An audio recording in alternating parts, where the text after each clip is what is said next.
اور بن گئی. بسم الله الرحمن الرحیم. شرح العقائد النسفیہ درس نمبر 45 فالحواس.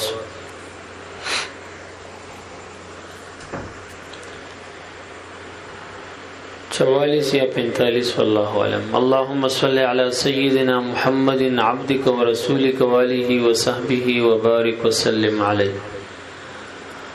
وقت کی اجمال او دیزی کی تفصیل شروع شو. اجمال داو چې اسباب د علم دا درې دي.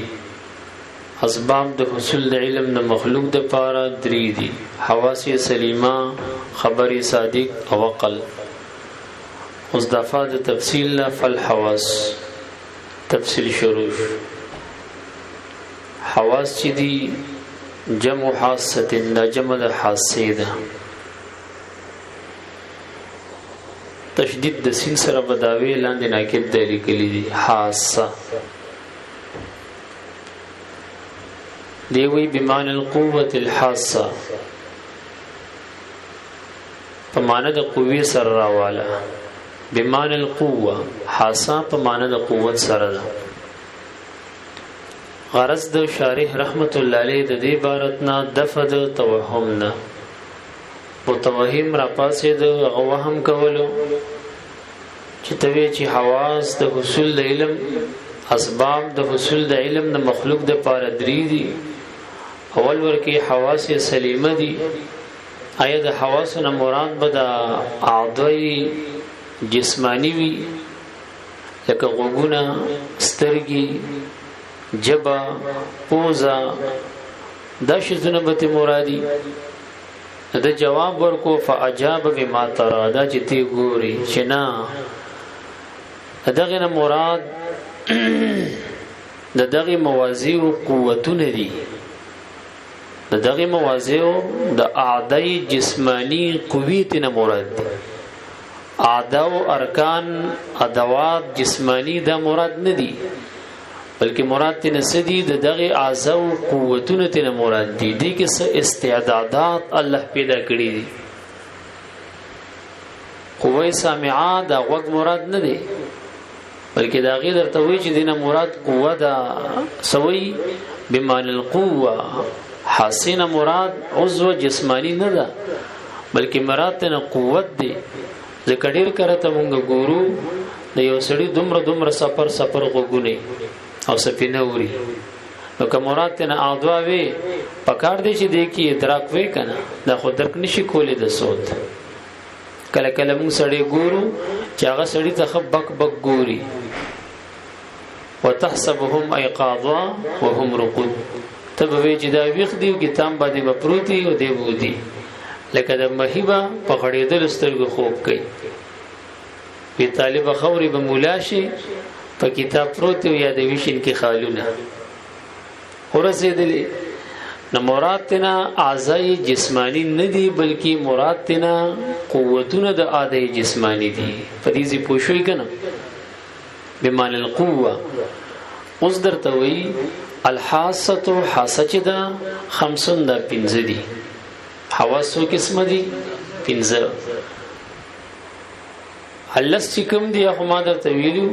چې هغه د حکماو د فلسفو خپل کیسې پېسې دي. متکلمین ور سره وجود د حواس او باطنو نه مني ښه ورسېدلې. نو مراد د دې حواسونه حواس 5 ظاهره دي. بمعنى پدې معنی 15 دي چې ان العقل عقل چې دی حاکمونه. دا اصل کې دفع د دخل مقدر ده. دخل مقدر پټ سوال دلته مقدر ده چې تا دا چا ویلي چې حواس 15 دي. یتوی الحاسه 5 حواس 15 دي نه خلصتي،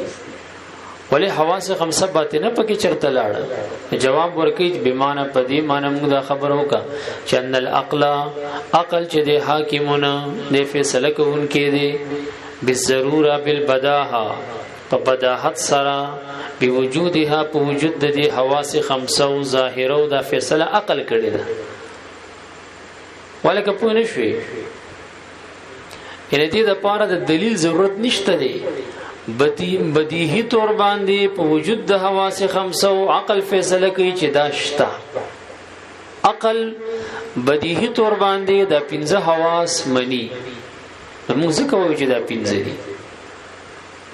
بدیهیاتو کې ته اوس ما مخکې ویلو چې بدیهیات او اولیاتو کې صرف تنبیه پکاري دلیل ته دا احتیاج نه لري نو دا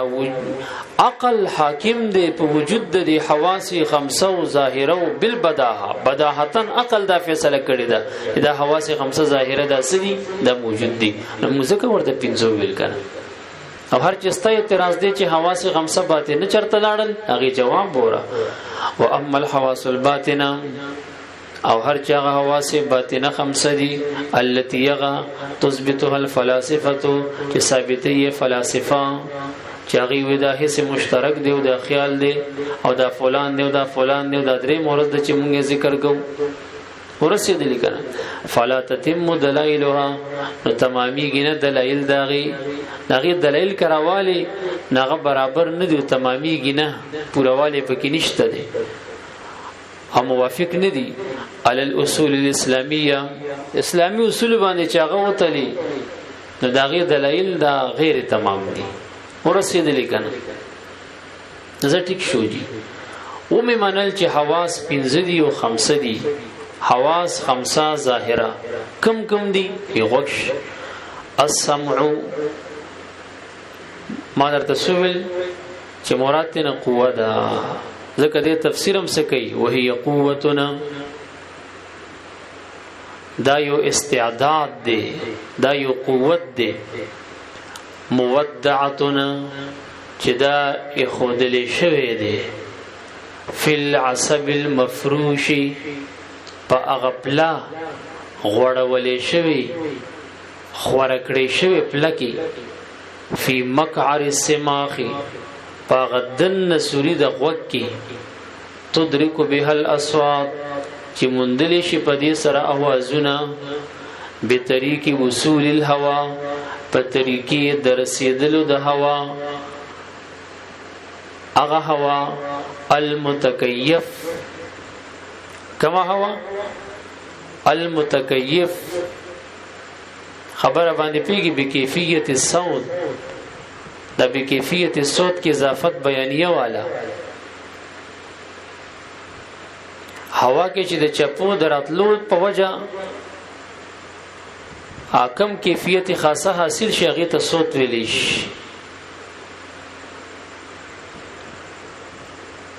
نو ما درته عرض کو یدرک به الاصوات چې درک او مندلی شي په دې سره وزن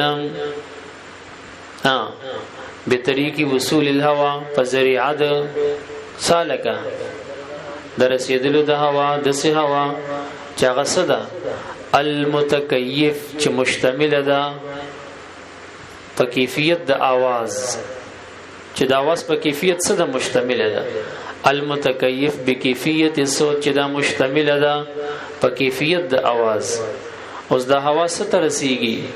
الى السماخ اغسوري د وخت دین یو आवाज پیدا شي بمعنى پدی معنی باندې چې ان الله تعالی چې الله تعالی دغه هوا د وخت سوري ته درسېدو نه پس يخلق الادراک فی النفس ستا په نفس کې ادراک دغه صوت پیدا کی نو قوه سامعه دغه ته وي چې قوه معدعه فی الحسب المفترش مفروش یا مفترشه فی مقعر السماخ تدرك بها الاصوات بطريق وصول الهواء المتكيف بكيفيه الصوت الى السماخ ولک پوښولې دا خو دې دا خبره شو والبصر او قوی بصره د دماغ د وړاندینه حصینا دماغ د وړاندینه حصہ ده کنه د دینه دوا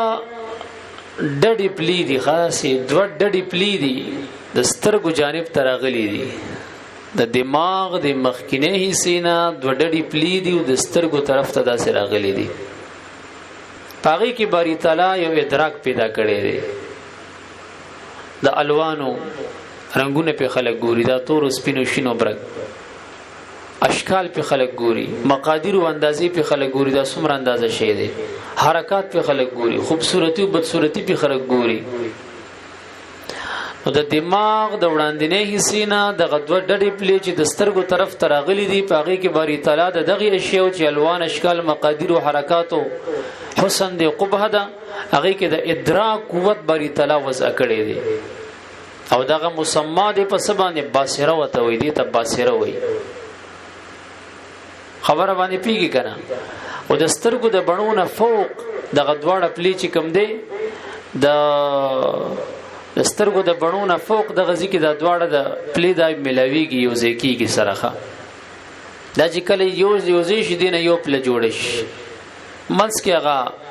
دیوال ختم شي د پردې چې کم دیوالي او دغه ته مجمع النورین ملي کیږي او بیا دا دواړه پلی چې کم دی دا یو سترګې تزي تاسو کوی چې دا اردو بدل زی خي طرف والا پلګس سترګې ترازي وګس والا خي تزي او دا بیا یو صورت جوړي لکه ګوره ورته وهي قوتنا او دا یو قوت دی بصر سره دا یو حاسده او مراتنا قوت دی مودعتنا چې دا اخودل شوی دی د چا د طرف نه من جانب الله تعالی دا ترتیب هغه ور کړی دی ها دا یو قوت دی چې خودل شوی دی فل عصبتین خبره باندې پیږي کنه پاغه دو پلو کې المجوفتین تجویف منځ کې خالی وي او دا سټړي غوندي وي او ناکي تور دبر لیکلي دي منشأهما مقدم الدماغ زید منشأ د دې څه دی د دماغ وړاندینه حصہ ده د دماغ څه ده وړاندینه حصہ ده او د سټړي پلی دي دوا التين اغدوا ډډي پلی تطلاق یعنی چې یو بل سره د دواړه ملاوي کو دي نه یو پل جوړ شي او ثم تفترقان دا دواړه بیا جدا شي یو سترګې تزي او دا بل سترګې تزي نو څو کوی چې دا د خي طرف والا غس سترګې تزي او د غس طرف والا خي سترګې تزي ورسېدلې او بیا فتأدي یعنی بیا دواړه مفزشي لاړ شي للعینین سترګو ته تدرک بها پدې سره درک کولیش تدرک بها مندلیش پدې سره الاضواء رڼاګانې والالوان او رنگونه والاشکال او شکلونه والمقادير او اندازې والحرکات او حرکتونه والحسن او خوبصورتی والقبح بدصورتی وغير ذلك او دا غننګ نور راواله لکه شفافیت صفائی والکثافت لاندې ورته لیکلي دي ذهن شریف هم بیکار کوي کنه لطافت و کثافت و ثقل و خفت وغيره وغيره وغير ذلك مما دا اغه جملینا يخلق الله تعالی ادراکها چې الله تعالی دا غي ادراک پیدا کیستا په نفس کې خو په وخت د استعمال د عبادت چې کله بندا دغه دوپلی استعمال کې تلک القوه ورسېدلې او هر چې شم دی و شم نو شم چې دی کنه او ور سره ذوق او ور سره لمس دا ان شاء الله سبا وایو سا چوټي په کې ناراضي او دا سه بلګ له ګوډې ډیر کله کله پکې روان یو ها چې سار راغله مزد